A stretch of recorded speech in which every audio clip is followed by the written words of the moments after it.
Hello, everybody. Welcome to the Pursuit of Happiness, where we discuss how policy shapes our personal lives for better and sometimes for worse. I am so pleased to be here with my dear friend Mike Lux to discuss his recent research report about how the neglect of factory towns by democratic powers, organizers, whatever you want to call it, contributed to the rise of Trumpism. Does that sound like a fair synopsis, Mike?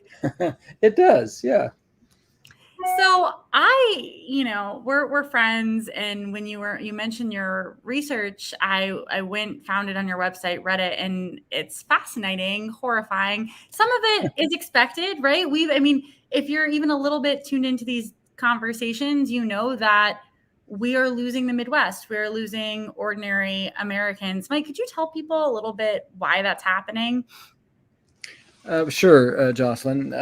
The bottom line is there's a set of counties that are outside of the big metro areas who have taken the brunt of the hardest hits, to the economy, and to healthcare, and to other basic things over the last 30 years. They've been hit hard by NAFTA and by China trade deals. They were hit hard by the opioid epidemic, and still are hit hard just in general by deindustrialization, by all the factory closings, and all of the things that have happened to shift the economy more toward the top 1% and less toward the broad working and middle class. And then these were the folks that, when the Great Recession happened, these were the folks who were among the most likely to lose their homes. And so if you look at their lives over the last generation or two, they have good reason to be bitter. They have good reason to feel like politicians have forgotten them, that they don't have any power. These folks are not doing well in general, economically, healthcare wise. I'll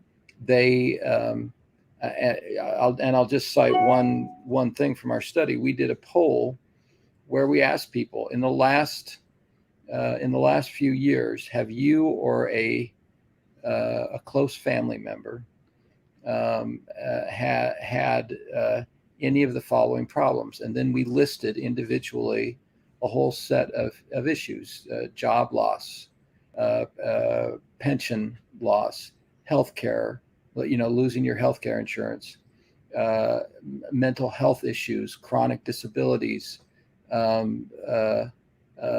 addiction issues.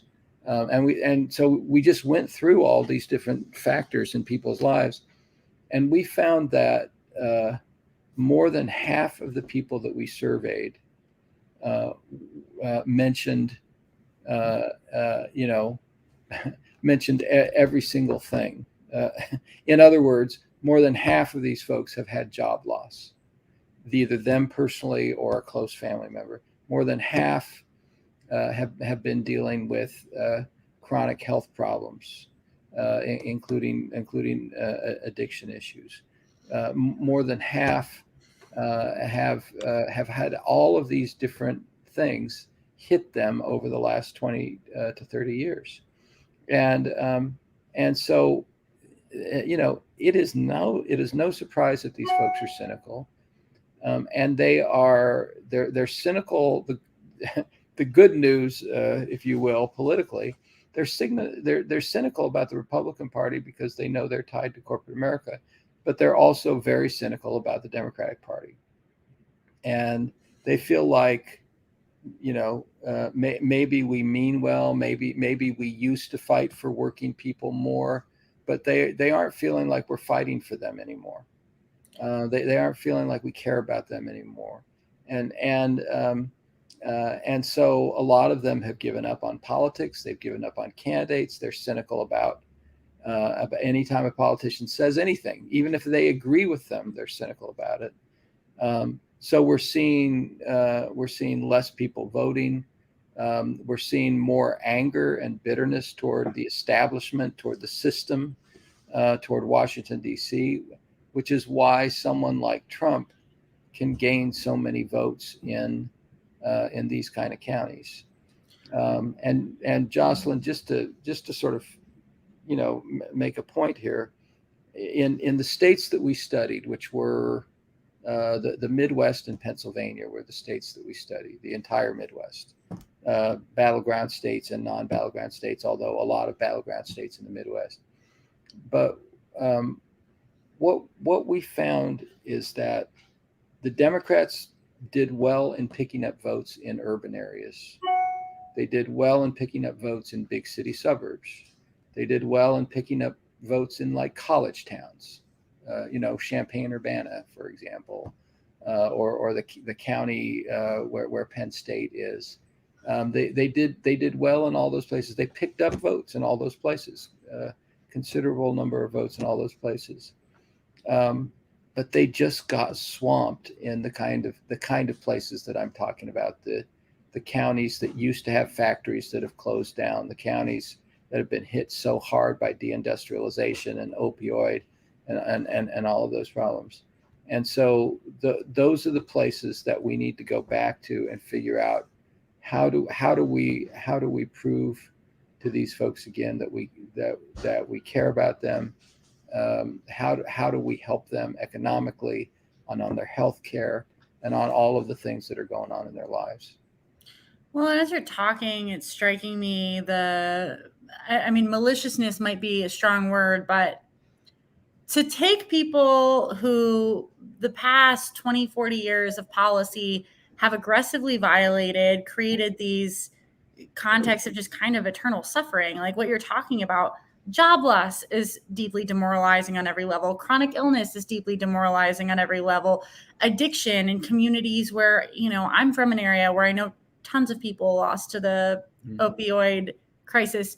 And to ask those people not only to vote for you, but to shame them for either being disengaged or for falling for the nonsense charlatans that we have on the right wing. Obviously, I'm not a fan of Donald Trump, but it makes sense to me that he was able to become popular in the context you're describing. Fascism and incredible suffering have always gone hand in hand. That was true in Nazi Germany. It's true now. Absolutely. Yeah, Donald Trump is angry. He's bitter. He scapegoats people. I mean, this is how folks are feeling in these places. That these are the counties. When you think about these counties, these are the counties that for generations they took pride in being the ones to build America. These are the counties that most of the cars were built. In this country. These are the counties where most of the steel mills were, where most of the tire factories were. They built things, right?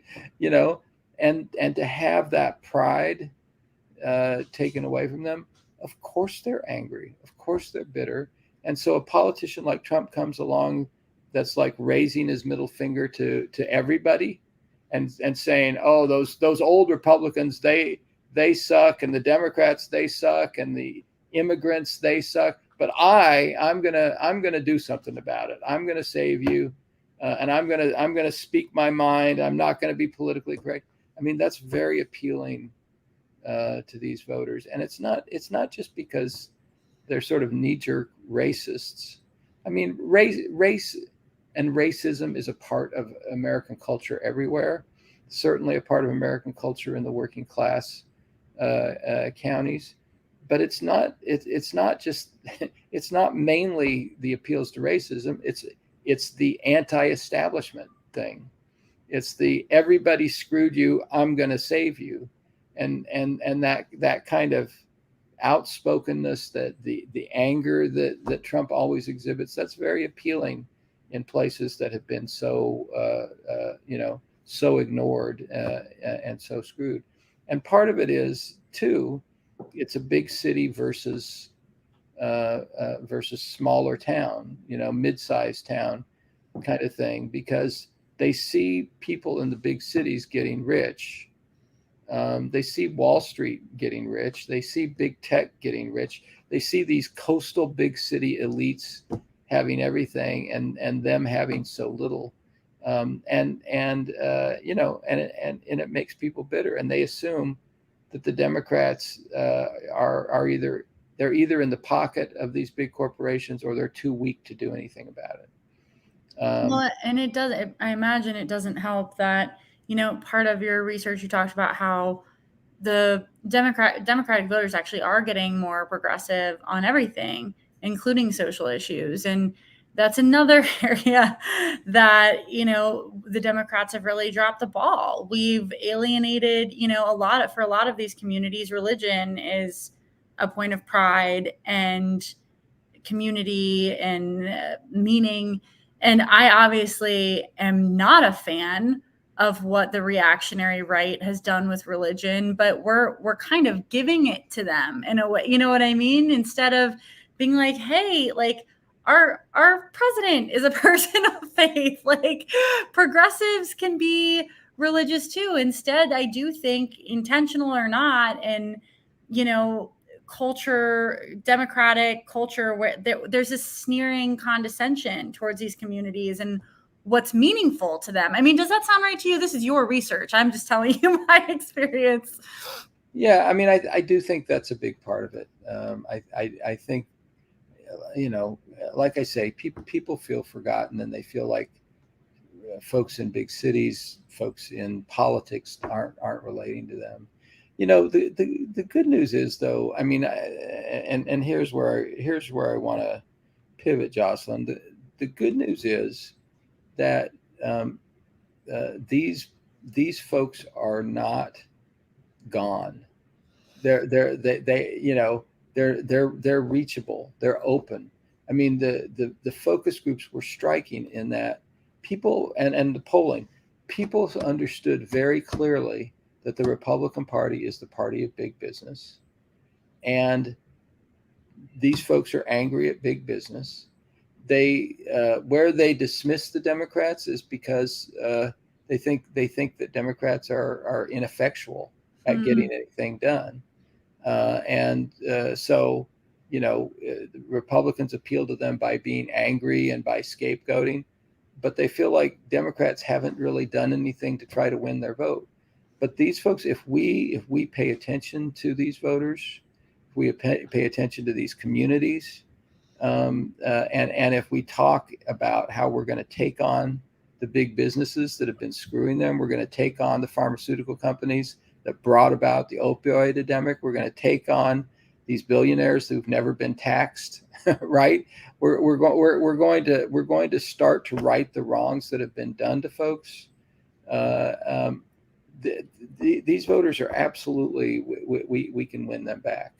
I am convinced of that. And that's actually really lovely to hear. That's definitely more hopeful than I would have predicted. Yeah, I mean, there's a clear path.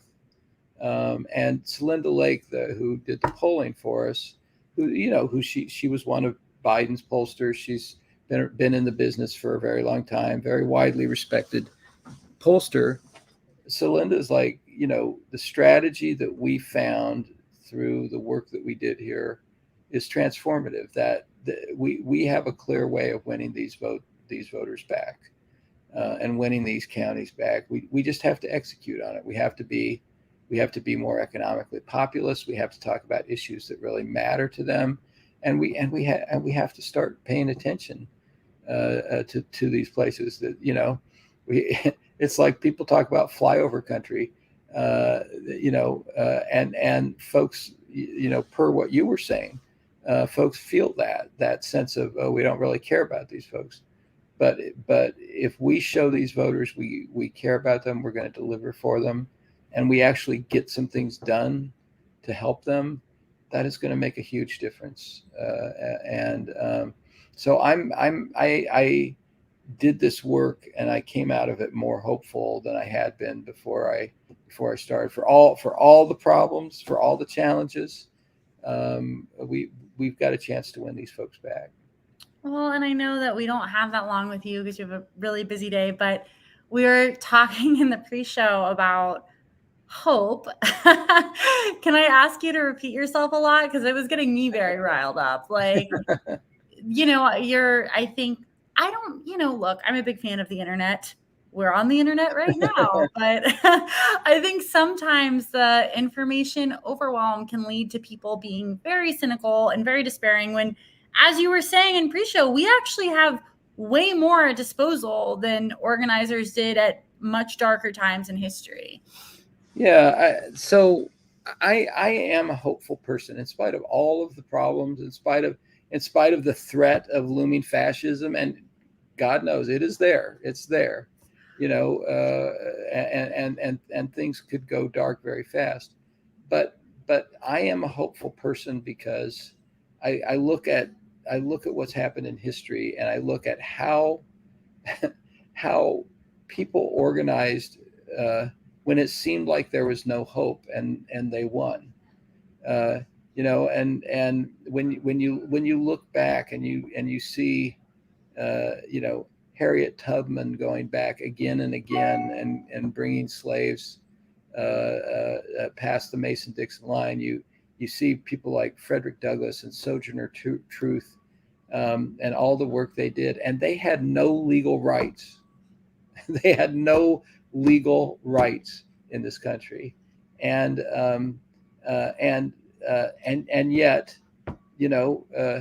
a generation after they started organizing, the slavery was abolished, and by the way, black people had the right to vote in the South, and like all these things. And then the right came in and rolled it back, and that was a terrible thing. But again, people fought back. People kept working. Martin Luther King, when he started, Rosa Parks, when she did what she did, they had no legal rights. you know, their right to vote was crushed. Their right to sue white people was crushed. Their right to do anything was crushed. But they never gave up hope. They never stopped hoping. And I think we're in a moment right now where the news media loves to focus on the negative because it gets more clicks. Saying something is happy and nice is not as interesting as saying, "Oh my God, the latest terrible thing that just happened." And people are dwelling on the negative, and I see it in my work in politics. People are like, "Oh, we're going to lose so bad, it's going to be terrible." Well, we're only going to lose if we allow ourselves to lose. There are more Democrats in this country than there are Republicans. Anytime that we've turned out the vote, we've won the election. When we've lost elections, when go back to 2016, 2014, 2010, those were elections when our folks didn't turn out to vote in as high a number. But when people turn out, we win. So I believe that progressives have to stop dwelling constantly on everything that's wrong, and we have to focus on what is the hope, where is the hope, how can we make change, how can we do better. And I tell you something, if we turn out the vote, and if we surprise all these pundits who are usually wrong anyway, by the way, I mean, most pundits are wrong most of the time, and we throw our own middle finger at the pundits, and we and we win the House again, and we win two more Democratic Senate seats. We can end the filibuster. We can pass a abortion bill. We can pass a gun safety bill that's serious, not this kind of milquetoast compromise stuff. We can get things done on climate change. We can tax the rich. I mean, we can do big things. It doesn't. It's we're this close to doing some really big things, but we have to stop being so negative, and we have to get ourselves fired up and make sure that we turn out our own friends, our the people who are Democrats. If we do that, we win the election. Not only will a whole bunch of idiot pundits be surprised one more time, but we'll get some stuff done. Well, and action breeds more action, right? Positivity Absolutely, breeds more. absolutely. I know I have to let you go in a minute, but I just, this is a conversation you and I have a lot. It's cynicism, despair. It's kind of like a drug, and it's a really great excuse, because if everything is terrible, you don't have to think of creative solutions for how do we manage life under extreme capitalism? How can we be there for each other? How do we manage a changing climate? These are all really complicated questions, but cynicism is so convenient because then you don't need to think of any answers. It's like, well, everything is terrible. I'm going to just go listen to alternative music. And I don't know, what do hipsters do? I don't have any friends like that, but it's very convenient. And I loved reading your research, Mike. And I think it's very exciting. What can people do to get involved and do their part? And also, like, a lot of people in this country need help too. The older I get, it's more like we need to be working with both hands, be politically active, but also realize a lot of people in your community are probably suffering. And we do have to be there for each other through that. Yeah, absolutely. Well, one of the things that I talk about a lot in the report is building community. I mean, people are so desperate for community, and they would say at the end of the focus groups, we would ask them what's their biggest takeaway from the discussion, and people would say it's just so nice to be in a group of people talking about issues without everybody yelling at each other. People would talk about how important it was to do things to make the community better. And I think part of what we have to do is we have to show up in our community, make things better, talk to people about what's going on, and just build that sense. Martin Luther King called it the beloved community. Make people feel loved, make people feel like they're part of something. That it's not just each person out for themselves, which is the Republican philosophy. We've got to bring that sense of community back to our organizing. So I think, going out, I mean, there's lots of places to volunteer, to do political work, but also going out and doing community building work, showing up at events and sitting at booths at county fairs, and organizing music festivals. And I mean, those things matter because they build that sense of community. And I'll just end on this, Jocelyn. You were talking about how action breeds action, and that really is the story of American history. What happens is, and I actually wrote a book on this quite a few years ago called The Progressive Revolution. But what's happened in American politics is that a lot of times things get stopped up, and nothing happens for quite a long time. Nothing big happens, and people get discouraged and cynical. But then if you have a moment where progressives get into power, and you can change a lot of things in a hurry. You just have to have that moment, I mean, it's like in 1860, we in the 1860s, we ended slavery. We passed 3 of the most progressive constitutional amendments of all time. We started the railroad system. We gave away land to millions of poor people through the Homestead Act. We started the land grant college system. We did all that in about 5 or 6 years, right? Dang. And I mean, and in the New Deal, look at all those things that happened, in a matter of a couple of years in the New Deal. Social Security and minimum wage and 8-hour day, and you just go on and on. In the 1960s, We got Medicare, we got Medicaid, we got the Civil Rights Act, we got the Voting Rights Act, we got the Fair Housing Act, we got money for legal aid, we got money for all these amazing things. We can do this. We can do a lot. We just have to. We just have to build that community, turn out the vote, keep working, and stop giving in to cynicism.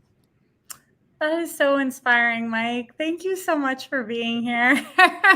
Thank you for having me on, Jocelyn. It was great to be here.